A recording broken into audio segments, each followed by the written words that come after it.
तो आपको पर्दे में रहने का क्या मतलब निकलता है, मैं नहीं समझता हूँ। बहुत सारे लोग मैंने देखे हैं कि एडवर्टाइजमेंट कहीं और की कर रहे हैं, दिखा सेब रहे हैं, नाम प्रूनिंग का दे रहे हैं, धंधा कुछ और कर रहे हैं। आप सीधी सीधी बात क्यों नहीं करते कि आपने नर्सरी बेचनी है। चलन चला है टीरेक्स गाला का, पूरे हिमाचल में टीरेक्स गाला टीरेक्स गाला टीरेक्स गाला। नया गाला है, 2 साल पहले तो आया है। कितना गाला नर्सरी मैन तैयार कर लेगा जी। बहुत बड़ा फेक भी हो सकता है, बहुत बड़ा धोखा भी कर सकता है। करेगा वही जो इसमें लीगल तरीके से काम नहीं करेगा। पर्दे के पीछे जो काम करेगा वो किसानों के साथ धोखा कर सकता है। मेरे कामयाब होने से या मेरी बागवानी करने से कोई फायदा नहीं निकल सकता था, जो मैंने समझा था जी। इलाके में माहौल तैयार करना था, ये भी मैंने जरूरी समझा। तो बहुत तो सारे डेमो हमने लगवाए, जबरदस्ती भी लोगों से लगवाए। आज के समय में मेरे इलाके में हजारों नहीं लाखों प्लांटिंग हो रही है इस पिछोता क्षेत्र के अंदर। तो किसान बागवान भाइयों, आप किंग ब्रूस और स्पाइडर की कहानी आपने जरूर सुनी होगी। आज कुछ उसी वाक़े को आपके सामने हम रूबरू रखने वाले हैं। स्पाइडर को जिस तरह से किंग ब्रूस ने देखा था कि मकड़ी जो है वो अपना जाला बना रही है, लेकिन वो बार बार उसमें नाकामयाब हो रही है, तो किंग ब्रूस जिन्होंने 17 बार जो है वो हार का सामना किया और उसके बावजूद भी उन्होंने हार नहीं मानी और उन्होंने जो है वो लास्ट में जिस किले को जीतना चाहते थे उस किले को जीत लिया। तो वैसा ही एक किस्सा हमारे साथ है। मैं इस वक्त सिरमौर जिला में हूँ, हिमाचल का, जो कि बहुत ही प्रोग्रेसिव क्षेत्र है। और प्रदीप हबी जिनका पजौता नर्सरी फार्म भी है और नर्सरी मैन के नाम से जाने जाते हैं, हिमाचल में अच्छा नाम है, अच्छा रुतबा है। और इनकी अगर हम बैकग्राउंड की बात की जाए तो 30 साल तक इन्होंने मेहनत की सेब में, लेकिन 30 साल में सिर्फ 500 रुपये के सेब बेचे। लेकिन अगर आज के वक्त की बात की जाए तो आज ये कई हज़ारों प्लांट्स जो है वो सेब के बेच रहे हैं और फुली प्रोफेशनल वे में जो है हिमाचल में आज सेब की नर्सरी का काम कर रहे हैं। तो चलिए मिलते हैं प्रदीप भाई से, और इनके पास भी आज नर्सरी की सेल यहाँ पर चल रही है। ऐसे मौके पर हमने इनको पकड़ा है और इनसे हम आज बातचीत करके जो है वो खास तौर पर, क्योंकि नर्सरी का सीज़न चल रहा है, हमारे बागवान भाई नर्सरियाँ खरीद रहे हैं इन दिनों, तो किस तरह की नर्सरी परचेज़ करनी चाहिए, क्योंकि ये वो दौर भी देख चुके हैं जब इन्होंने खुद बहुत कोशिश की लेकिन उसके बावजूद भी कामयाबी हासिल नहीं की। लेकिन आज कामयाबी के उस शिखर पर है कि आज जो है वो इनसे सैकड़ों बागवान भाई जो है वो गाइडेंस लेते हैं, ना सिर्फ नर्सरी के लिए बल्कि जो प्लांट्स इनके आगे बड़े भी हैं उन प्लांट्स को किस तरह से और बेहतर करना है, उन सभी चीज़ों को लेकर ये गाइडेंस जो है वो फार्मर्स को कर रहे हैं। इन्होंने जो है वो लगभग डेमो प्रोजेक्ट की अगर बात की जाए तो अपने ही इलाके के आसपास अगर बात की जाए तो लगभग प्रदीप भाई मुझे लगता है शायद 70-80 गाँव आपने अडॉप्ट किए हैं इस तरह से, तो डेमो गाँव भी डेवलप किए हैं। जैसा कि हमने इनका एक वीडियो पहले भी बताया था आपको कि टमाटर से रिलेटेड एक क्षेत्र था जहां पर टमाटर या बाकी वेजिटेबल्स का ही काम होता था, लेकिन आज के समय में उस क्षेत्र में भी आज सेब की प्रोडक्शन हो रही है। बिल्कुल लोअर बेल्ट के ये इलाके हैं। तो चलिए ज़्यादा बातचीत ना करते हुए प्रदीप भाई से ही मिलते हैं और नर्सरी को लेकर इनसे बातचीत करते हैं और किस तरह से इनका स्ट्रगल रहा है, किस तरह से आज ये कामयाबी के शिखर पर हैं, वो सारी बातचीत आपसे इस वीडियो में करेंगे। जी प्रदीप भाई, तो आपका सबसे पहले तो किसान न्यूज़ पर स्वागत रहेगा। जी धन्यवाद भाई हेमंत भाई। आज आप हमारे फार्म पे पहुंचे हैं, वो तो आप काफी लेट गए हैं, पर चलो अब लेट ही सही, तो स्वागत है आपका। देर आए दुरुस्त आए जी। तो प्रदीप भाई, हम नर्सरी के विषय में बातचीत करने से पहले आपके बैकग्राउंड को जानना चाहेंगे। जैसा कि आपसे बातचीत हो ही रही थी हमारी और आपने बताया आपके परिवार में जो है पिछले 30 सालों से सेब की लगभग 700 प्लांट लगाए और बाद में आपको बड़े दुख के साथ उनको काटना पड़ा और सिर्फ 500 रुपये के सेब आपने बेचे। तो क्या वो हिस्ट्री थी और आज आप इतने ज़्यादा सक्सेस हो चुके हैं नर्सरी में, तो ये कैसे पॉसिबल हुआ? देखिए हेमंत भाई, ये बात आज से 40 साल पुरानी है। जब मेरे पिताजी का एक दौर था, एक उनकी उम्र का भी हम मानते हैं कि जब उन्होंने अपनी उम्र में सेब की खेती शुरू की थी मेरे पिताजी ने, तो 40 साल पहले सेब लगवाए थे। तो उस दौरान उन्होंने 300 पेड़ सेब का लगाया था, तो वो मतलब 30 साल तक का हो गया था, जिसमें कि पिताजी बताते हैं कि हमने 500 रुपये की इनकम उसमें से जनरेट की थी, ओनली 500।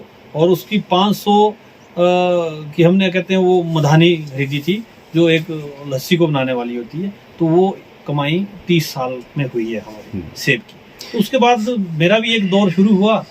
तो जब मैंने स्कूल छोड़ा था तो मैंने भी 400 प्लांटिंग की थी उसी एरिया में। तो मतलब वो चाहे बात पिताजी की हो चाहे मेरी हो, उसमें हम नाकामयाब हुए। मतलब उसमें कामयाबी हमारे को हाथ नहीं लगी, फेल हुआ। तो एक दौर आया है 2017 में, जब रूट स्टॉक प्रदीप भाई, आपके नए दौर की बात करने से पहले थोड़ा सा जरूर आप ये बताएं वजह क्या रही थी उस नाकामयाबी की, क्योंकि हमारे बहुत से साथी हैं जो शुरू करना चाहते हैं और खासकर लोअर सेगमेंट में। तो वो क्या कमियां थी जिसकी वजह से वो आप फेलियर रहा, वो आपका फेलियर का दौर रहा? क्योंकि हमारा किसान भाई सीखेगा, इस चीज से समझेगा, ताकि वो इस तरह की गलतियां ना करे। उसमें कारण हम जो मानते हैं, शायद जो 300 पेड़ पिताजी ने पहले लगाया था, तो वो उस टाइम वैरायटी लगी है रॉयल और हमारी एलिवेशन थी 4600 फुट जी। तो 4600 फुट में रॉयल का अब आज हम ज्ञान रखते हैं तो कोई मतलब नहीं बनता रॉयल लगाने का, फेल होना वाजिब था। तो वो नहीं हुई, पेड़ ग्रोथ बहुत अच्छी आई, बहुत बड़े पेड़ बने, मतलब कि काफी बड़े पेड़ थे जी। तो हम उसका रीजन वही मानते हैं कि उसमें फ्रूट नहीं लगा, शायद हो सकता है पोलिनेशन अच्छा नहीं हो, क्लाइमेट अच्छा नहीं मिला होगा, पर रॉयल था, नहीं होना था कामयाब। उसके बाद मैंने स्पर पे काम किया था, सीडलिंग पे काम किया, स्पर पे काम किया। जब स्पर का दौर आया था तो हमने स्पर भी लगाया 400 पेड़, उस पे सीडलिंग पे लगा, उसी बगीचे पे लगाया, वो भी हमारा फेल हुआ, वो हमारा कामयाब ही नहीं हुआ, कामयाब कर ही नहीं सके उसको। मतलब वो पेड़ बने, फिर बाद में वो कहीं सूखते गए, कहीं मरते गए, मतलब कुल मिला के फेल। कहीं ना कहीं एजुकेशन और गाइडेंस की भी कमी थी, हमारे को नॉलेज की भी कमी होगी, हम ये मानते हैं जी। अपनी ओर से शौक था कि भाई करना है। तो ये तीसरा पड़ाव था जब रूट स्टॉक की खेती हिमाचल में प्रवेश हुई जी। तो 2017 में मेरे पास इटली का एक डेमो लगा था, वहां से मेरा दौर ये शुरू हुआ है। 17 के बाद मैंने पीछे मुड़ के नहीं देखा। सेब बागवानी को मैंने अपना प्रोफेशन माना और जरूरतें समझी कि जरूरत क्या है हमारी। जरूरत हमारी मैंने सबसे पहले समझी तो नर्सरी की जरूरत सबसे पहले थी। एक बेस्ट नर्सरी का होना सबसे पहले मैंने समझा था कि अगर हम काम करेंगे तो नर्सरी पहले हमारे पास होनी चाहिए। मैं काफ़ी लैंड होल्डिंग काफ़ी है हमारे पास, तो मैं समझता हूँ कि अगर इस ज़मीनों को हमने भरना है तो नर्सरी हमारे पास सबसे पहले होना जरूरी है और बढ़िया किस्म की नर्सरी होनी चाहिए। तो इसलिए मैंने पहले वैरायटी कलेक्शन अपना 5 बीघे में वैरायटी कलेक्शन मैंने शुरू किया है। तो वहाँ पे ऑलमोस्ट आज तक की नई वैरायटियाँ जो भी हिमाचल में नई एंट्री करती है वो सबसे पहले वैरायटियाँ एकत्रित की जी। और यहाँ पे रूट स्टॉक पे काम किया। जिस जगह पे अभी हम खड़े हैं ये हमारी यहाँ पे रूट स्टॉक की क्लोनिंग होती है, 8 बीघा एरिया है, यहाँ पे क्लोनिंग हमारी होती है। रूट स्टॉक पे काम किया, रूट स्टॉक को बढ़ाया, केवल अपने लिए नहीं पूरे इलाके के लिए जी। सबसे पहले नर्सरी डेवलप की, कलेक्शन की, इलाके में माहौल खड़ा किया। इलाके में माहौल खड़ा करना इसीलिए जरूरी था कि एक मेरे कामयाब होने से या मेरी बागवानी करने से कोई फायदा नहीं निकल सकता था, जो मैंने समझा था जी। इलाके में माहौल तैयार करना था, ये भी मैंने जरूरी समझा। तो बहुत तो सारे डेमो हमने लगवाए, जबरदस्ती भी लोगों से लगवाए। आज के समय में मेरे इलाके में हजारों नहीं लाखों प्लांटिंग हो रही है। इस पिछोता क्षेत्र के अंदर लाखों प्लांट सेब के लग रहे हैं और रूट स्टॉक पे बहुत अच्छा काम हो। बिल्कुल बिल्कुल प्रदीप भाई। और दूसरा ये जानना चाहूंगा, 40 साल में आपने 500 के सेब बेचे और अब 1 साल में कितने के सेब बेचते हैं? सेब तो देखो, सेब का ये है, हमारा सेब में इनकम मेरे पास काफी जनरेट हो रही है। सेब प्रोडक्शन मेरी कम है, कारण ये है कि 5 बीघा जो मेरी लैंड है जहां से मैंने स्टार्ट किया था वो मेरी वैरायटी कलेक्शन में चली गई है। हजारों पेड़ लगा है जी उस पे। तो मेरे पास जो अपनी प्रोडक्शन है, प्रोडक्शन मेरी कम निकल रही है। प्रोडक्शन एरिया कम रखा है कि मेरे को नर्सरी में जाना पड़ा, नर्सरी की डिमांड ज्यादा हो गई और मेरे को वहां पे साइनवुड तैयार करना है। सेब मेरे को कम निकले, 300-400-500 पेटी निकालता हूँ बड़ी मुश्किल से 5 बीघा के एरिया में। पर उसमें साइनवुड की अगर पर्सनली इनकम के हिसाब से देखें तो मेरी कमाई उसमें काफी अच्छी हो जाती है, अच्छी खासी है। साथ में मेरा नर्सरी का काम भी चल रहा है। तो मेरी ऑल ओवर अगर कमाई की बात करें तो ऑलमोस्ट दूसरे सेब बागवानों से अच्छा मैं इसमें कमा पा रहा हूँ आज। मतलब प्रोडक्शन से ज्यादा आपका नर्सरी पे फोकस? नर्सरी पे भी मेरा फोकस है। नर्सरी पे फोकस इसलिए कि डिमांड ज्यादा बढ़ती जा रही है। तो अब अगर घर पे लगवा पाऊँ, अगर प्रोडक्शन पे जाऊँ तो मैं साइनवुड नहीं ले सकता हूँ। बिल्कुल, दोनों चीजें एक साथ तो दोनों चलाना। चीजें एक साथ चलाना पॉसिबल नहीं है, इसीलिए नर्सरी की ओर ज्यादा ध्यान है। और नर्सरी के लिए वैरायटियों का जरूरी है ऊपर, उसमें सैंपल हर वैरायटी में मेरे को देना जरूरी समझता हूँ मैं। जी। तो इसीलिए फिर ये नर्सरी का ज्यादा काम मैंने बढ़ा रखा है। चलिए प्रदीप भाई, हम आगे नर्सरी वाले सेगमेंट पे भी जाएंगे, लेकिन हमारे साथ कई साथी यहाँ पर पहुँचे हैं जो आपसे नर्सरी ले रहे हैं, तो इन्हीं से भी बातचीत करते हैं और थोड़ा सा इनसे भी जानकारी लेते हैं। सर, शुभ नाम आपका? मेरा नाम सतार मोहम्मद। जी, सतार मोहम्मद का बहुत बहुत स्वागत जी। किसान चैनल का। तो मोहम्मद जी, आप कहाँ से हैं? हम नेरवा चौपाल से हैं सर। अच्छा, और आज क्या लेने पहुँचे थे आज जी? हम M111 पे Z1 की वैरायटी लेने के लिए यहाँ पे पहुँचे हैं जी। तो कैसा फील आया? आप फर्स्ट टाइम पहुँचे हैं या पहले भी? फर्स्ट टाइम आए हैं यहाँ पे। बहुत अच्छा है सर, बहुत बढ़िया इनकी ग्रोथिंग है, सेब के अच्छे पौधे हैं बना रखे, फेदरिंग है, और हमने इनसे परचेज की है जी।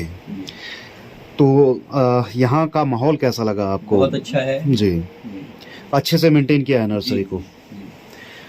आपके इलाके में भी नर्सरियां हैं, लेकिन आप इतनी दूर यहाँ पर पहुँचे हैं, तो कोई खास वजह भी होगी? सीडिंग का ज्यादा प्लानिंग चल रहा था सर। सीडिंग हमने नहीं लगाना था, हमने रूट स्टॉक पे जाना था। तो हमने किसी से इनका नंबर लेके यहाँ पे हमने इनको वीडियो कॉलिंग करके इनकी नर्सरी देखी जी। तो हमारे को पसंद आई, तो फिर आज की डेट में हम इनके पास पहुँचे हैं। चलिए, हमारे साथ कुछ और यंग भाई भी है। भाई लोगों, आप भी अपना नाम जरूर बताएं, कहाँ से हैं? और जी, मेरा नाम मोहम्मद इसरार है, मैं चौपाल से हूँ जी। और भाई आपका नाम? मेरा नाम मोहम्मद साजिद है, मैं भी चौपाल से हूँ। अच्छा, तो आप सेब पे अभी किस वैरायटी पे पहले जो काम कर चुके हैं? पहले कर चुके हैं जी, 111 पे एडम पे भी काम किया है, किंग रॉट भी लगा रखा है जी, और डार्क रिंग गाला भी लगा रखा है 111 पे जी। जी, बाकी इस बार यहाँ से ले जा रहे हैं 111 पे Z1 पे करेंगे जी इस बार काम जी। कुछ नए एक्सपेरिमेंट की तैयारी हो रही है करेंगे। तो आपका क्लाइमेट जोन क्या आता है? क्लाइमेट जोन यही आता है 4-5 के बीच में ही आता है। 4 से 5,000 फीट की हाइट आपकी रहती है। तो आजकल गाला में जो है वो काफ़ी कुछ वैरायटीज़ निकल के आ रही है और काफ़ी फोकस कर रहे हैं इसमें ग्रोवर्स। तो आपका कैसा फोकस है उस चीज़ को लेकर? बस गाला यही है, डार्क बैरन, और ये डार्क बैरन अच्छा गाला है। बाकी गाले तो वैरायटी तो बहुत आ रही है जी। पहले तो यही है कि सैंपल चेक करा जाएगा जी लगाने के बाद। गाइडेंस की मैं बात करूं तो आप लोगों को किस तरह से की गाइडेंस और किस से मिलती है? अगर गवर्नमेंट लेवल पे कोई गाइडेंस मिलती है आपको, प्रोडक्शन आप जो लेते हैं या प्लांटेशन जो आप करते हैं, आप प्रैक्टिकली करते हैं, बाकी कुछ नहीं है। ये गवर्नमेंट की कोई वो नहीं है, बाकी प्रैक्टिकली चला है। अब यहाँ आगे यहाँ से नर्सरी ले ली, एक्सपेरिमेंट यहाँ से लेके जाएंगे, फिर इस पे हम एक्सपेरिमेंट करेंगे किस तरह से इसका इम्प्रूवमेंट होती है। चलिए प्रदीप भाई, अब आप पे आना चाहूँगा। नर्सरी को लेकर बात करते हैं। नर्सरी को लेकर एक तो हमारे हिमाचल में अगर बात करें तो शायद डायरेक्ट सेलिंग बहुत कम होती है, इनडायरेक्ट सेलिंग ज़्यादा होती है। क्या मानते हैं आप, क्या वजह रहती है? और कई बार नुकसान भी हो जाता है उस इनडायरेक्ट सेलिंग में। आप फुली प्रोफेशनल तरीके से ना अपनी नर्सरी ऑपरेट कर रहे हैं और खुद अपना फेस सामने रख के कर रहे हैं, कोई पर्दे वाला काम नहीं है। तो आप इस चीज़ पे क्या कहना चाहेंगे कि ये चीज़ कितनी बेहतर है, कितनी कभी इनडायरेक्ट सेलिंग पे जाना चाहिए या नहीं जाना चाहिए? देखो, ये सब आदमी का अपना एक्सपीरियंस मैं समझता हूँ होता है। मैं नाम नहीं बोलना चाहता, पर हम तो अपनी बात करेंगे। बहुत सारे लोग हैं, बहुत सारे, आप भी इतने पूरी एप्पल इंडस्ट्री में घूमते हैं जी। बिल्कुल। तो मैं ये मानता हूँ कि हाँ, जैसे हमारा है, हम लोग की एक एक वैरायटी रजिस्टर्ड है। हिमाचल उद्यान विभाग से हमारी पंजीकृत नर्सरियाँ हैं। तो आपको पर्दे में रहने का क्या मतलब निकलता है, मैं नहीं समझता हूँ। बहुत सारे लोग मैंने देखे हैं कि एडवर्टाइजमेंट कहीं और की कर रहे हैं, दिखा सेब रहे हैं, नाम प्रूनिंग का दे रहे हैं, धंधा कुछ और कर रहे हैं। आप सीधी सीधी बात क्यों नहीं करते कि आपने नर्सरी बेचनी है? आप प्रोफेशनल ही, इसका मतलब है। अगर आप नर्सरी मैन हो तो आप सीधे ग्राउंड पे आइए और नर्सरी मैन की तरह आप काम करिए। एक प्रोफेशनल नर्सरी मैन क्या होता है, उसका काम क्या बनता है, उसकी एक लीगल प्रोसेस क्या बनता है। आप लीगल होके आप नर्सरी पे काम करिए, ठीक है। आप अब जैसे जहां तक मेरी बात जहां तक आती है, मैं खुला आदमी हूँ, सीधी बात करने जानता हूँ, कोई पर्दे वाला काम नहीं है। मैं बताता हूँ कि मुझे अगर बनना है तो प्रोफेशनल नर्सरी मैन बनना है हिमाचल के अंदर। और इस चीज की कमी भी, इस चीज की कमी है। अगर आप प्रोफेशनल नर्सरी मैन है तो आपके पास अगर शुरू स्टॉक पे जैसे मैं काम कर रहा हूँ, आपके क्लोनिंग सोर्स क्या है, उस पर बहुत ज्यादा फोकस करने की जरूरत है। आपको अच्छे से काम करने की जरूरत है। आपका साइनवुड कलेक्शन क्या है, साइनवुड की प्रोपोगेशन क्या है, ये इस चीज पे काम करना है। बाकी ज्वाइंट तो कहीं भी लगने हैं, ये पर्दे के पीछे के जो काम हो रहे हैं मैं समझता हूँ ये गलत है, मेरे हिसाब से गलत है। बाकी नजरिया लोगों का अपना है। आप प्रोफेशनल काम करिए, साफ सुथरा काम करिए, तो उसमें आपको दिक्कत नहीं आने वाली है जी, मेरे हिसाब से जो मैं मानता हूँ। तो मैं नाम नहीं लेना चाहूंगा, बहुत सारे लोग हिमाचल में ऐसे हैं, समझ गए होंगे, वो सब समझते हैं कि क्या है क्या नहीं है जी। एक मेरी बात नहीं, बहुत सारे लोग ऐसे भी हैं जो प्रोफेशन से काम भी कर रहे हैं, अच्छा काम कर रहे हैं, पर बहुत सारे लोग ये भी हैं कि एडवर्टाइजमेंट कहीं और की कर रहे हैं, बेच नर्सरी रहे, अपना नाम तक नहीं बताने के। क्या वजह क्या है छुपाने की? आप सीधी बात करिए, आप नर्सरी मैन हो तो नर्सरी मैन आप बनिए ना। ये क्या है कि कहीं डेमो लगा रहे हैं, कहीं वो सेब की कुछ बता रहे हैं, कहीं कुछ बता रहे हैं, तो मैं नहीं समझता हूँ। चलो इसमें कंट्रोवर्सी हो जाती है, मैं नहीं चाहता कि मैं किसी के अगेंस्ट जाऊं, मैं अपना काम पे ध्यान दूं, अपना काम बढ़िया से करूं, तो मेरे लिए वही सक्सेस है, वही मेरी लगन है। मेरे को जमीन से प्यार है और जमीन में मैं लगा रहता हूँ। मेरे को इधर उधर की बातों से मेरे को कोई ध्यान नहीं पड़ता है। तो चलो आप थोड़ी सी आपने बात छेड़ दी तो उसके ऊपर थोड़ा सा अच्छा प्रदीप भाई, आजकल दौर चल रहा है नर्सरी की परचेजिंग का, आप क्या गाइड करना चाहेंगे? किस तरह की नर्सरी लें, क्या कुछ उसमें बारीकियां ध्यान रखें खासतौर पर परचेजिंग के दौरान, ताकि किसी को बाद में कोई दिक्कत ना आए? और आप खुद कितने रिस्पॉन्सिबल है अपनी नर्सरीज के लिए, वो भी आप जरूर हमारे व्यूवर्स के सामने रखें। बिल्कुल, देखो बात ऐसी है कि नर्सरी खरीदने से पहले बहुत सारा ध्यान रखने की जरूरत है। आप पौधे को देखें, पहले सबसे पहले तो आपका पंजीकृत नर्सरी है, पंजीकृत नर्सरी आप चयन करें। जो नर्सरी आपकी रजिस्टर्ड होगी उस नर्सरी से आप सबसे पहले तो वहां कदम ही वही रखें आप।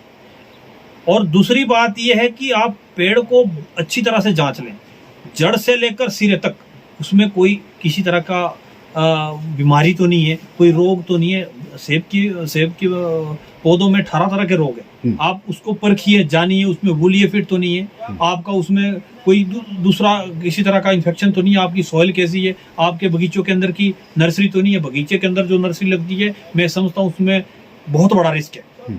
उस नर्सरी को कभी आप अपने बगीचे में ना लें तो ये बहुत बड़ा एक इशू आ सकता है आपके बगीचे में, तो नए आपके बगीचे लगने वाले। तो और भी इसमें बहुत सारी वैरायटियों का आप चयन है। सबसे पहले नर्सरी आप ये भी देखें कि आपके पास वैरायटियां नर्सरी मैन के पास है या नहीं है, कहां से वैरायटी अवेलेबल कर रहा है, ये सबसे बड़ा रिस्क है।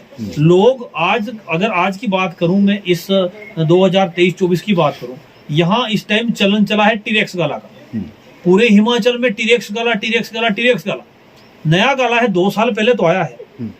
कितना गाला नर्सरी मैन तैयार कर लेगा जी, बहुत बड़ा फेक भी हो सकता है, बहुत बड़ा धोखा भी कर सकता है। करेगा वही जो इसमें लीगल तरीके से काम नहीं करेगा, पर्दे के पीछे जो काम करेगा वो किसानों के साथ धोखा कर सकता है। ये मेरा पूरा आशंका है ऐसे दौर पे। क्यों? अब देख लो आप, ये भाई साहब आए, इनकी भी डिमांड थी टीरेक्स गाला चाहिए जी, तो अब नहीं है, सारा गाला बिक चुका है, गाला पहले बिक गया है, सारा बहुत डिमांड थी। कश्मीर से हमारे पास बहुत डिमांड थी। एक मेरी बात नहीं है, पूरे हिमाचल के जितने भी नर्सरी मैंने सबके पास डिमांड रही है। तो मैं ये भी मानता हूँ कि हो सकता है कोई दूसरा गाला भी हो जी, नर्सरी मैन ने लगाया हो, ऐसे वक्त में तो वो टीरेक्स के नाम से दे देगा, क्या कर लेगा बागवान?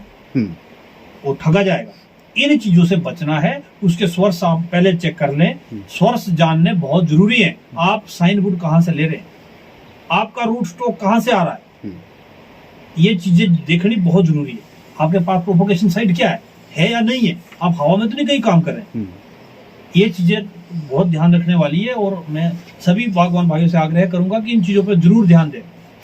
एक चीज प्रदीप भाई और जो हम अक्सर सुनने में आता है, क्या रहता है कि हर कोई अपने को बोलता है कि मैं नर्सरी मैन हूँ और मैंने फलां क्षेत्र में नर्सरी लगाई है, लेकिन होती नहीं है। प्रैक्टिकली वो चीज़ नहीं होती है। वो बाहर से जो है वो प्लांट्स मंगवाता है और सेल आगे कर देता है। इस चीज़ पे कितना ध्यान देने की इस चीज़ पे भी बहुत ध्यान देने की जरूरत है। फेसबुक का, सोशल मीडिया का जमाना है आजकल, हर कोई उस पर डाल रहा है, पोस्टें डाल रहा है, मेरे नर्सरी के लिए संपर्क करें, 4 बंडल खड़े कर दिए, बता दिया, और इधर से ला रहा है उधर को बेच रहा है। इस तरह के फ्रॉड से भी आप बचें। आप जमीन स्तर पे काम देखिए कि किस नर्सरी मैन का जमीन स्तर पे काम है या नहीं है।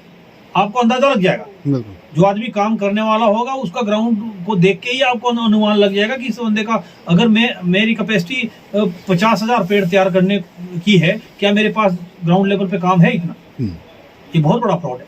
बिल्कुल। वो ये एक बिजनेस लोगों ने बना दिया, बिजनेस है ना। तो इस पे भी ध्यान देने की जरूरत है, बागवान इस पे भी अलर्ट रहें। आप नर्सरी मैन को पहले जांच लें कि आपका प्रोफेशन है या नहीं है। मिडिल मैन से बचें, कुल मिलाकर मिडिल मैन से बचें। बिल्कुल बिल्कुल, मिडिल मैन इसमें बहुत सारे हैं, तो उनसे बचिए। आप डायरेक्ट विजिट करिए, आप घूमिए, टाइम थोड़ा सा निकालिए, तो ये आपके लिए फायदे का सौदा रहेगा। नहीं तो इसमें फ्रॉड भी आपके साथ हो सकता है। जी, तो मोहम्मद जी आप क्या कहना चाहेंगे? आजकल नर्सरियों को लेकर ये बहुत बड़ा कारोबार है आज के समय में, और इसमें धांधलियां भी चलती हैं इस तरह की, तो आप अपने लेवल पे क्या एक्सपीरियंस शेयर करना चाहेंगे इन चीज़ों को लेकर? कभी आप भी इस तरह का अनुभव लिया है कि आपने किसी से नर्सरी ऐसी गलत जगह से ले ली हो कि आपको कोई दिक्कत आई हो? जी सर, हमने तो पिछले साल से काम स्टार्ट किया है, अभी तो हमारे रिजल्ट नहीं निकले हैं जी। तो रिजल्ट निकलने के बाद ही हम बता पाएंगे कि किससे हमने नर्सरी ली थी, ये क्या फ्रॉड हुआ हमारे साथ या जी जी। अभी हम ऐसे किसी को नहीं बता पाते। आज हम भाई साहब के पास आए हैं जी, तो आज हम इनसे नर्सरी ली है, तो इनसे जो प्लांट लिया हमने फेदर वाला प्लांट्स लिया है, तो इनको जब तक हमारे पास इसमें फल ना लगेगा, जब तक हमारा प्रॉपर ये रूट्स नहीं बनेगा इसका, तो हम आज इनको कुछ नहीं बता सकते। हमारे को इन्होंने Z1 का पौधा दिया है या किंग रोड का दिया है, जब हमारे सामने बात आएगी, जब हमारे पास फल इसका आएगा, तभी हम इसकी इम्प्रूवमेंट कर सकते हैं। चलिए कोई बात नहीं, बहुत बहुत शुक्रिया sir. Thank you sir. Pradeep भाई बहुत बहुत शुक्रिया आपका भी। धन्यवाद सर आपका पहुंचने के लिए हमारे फार्म में। आप बीच बीच में विजिट करते रहते हैं हमारी, तो आप आइए, देखिए हमारे नर्सरी के कमियां और खामियां सब लोगों तक पहुंचाइए। बिल्कुल, जरूर जरूर जरूर। Thank you.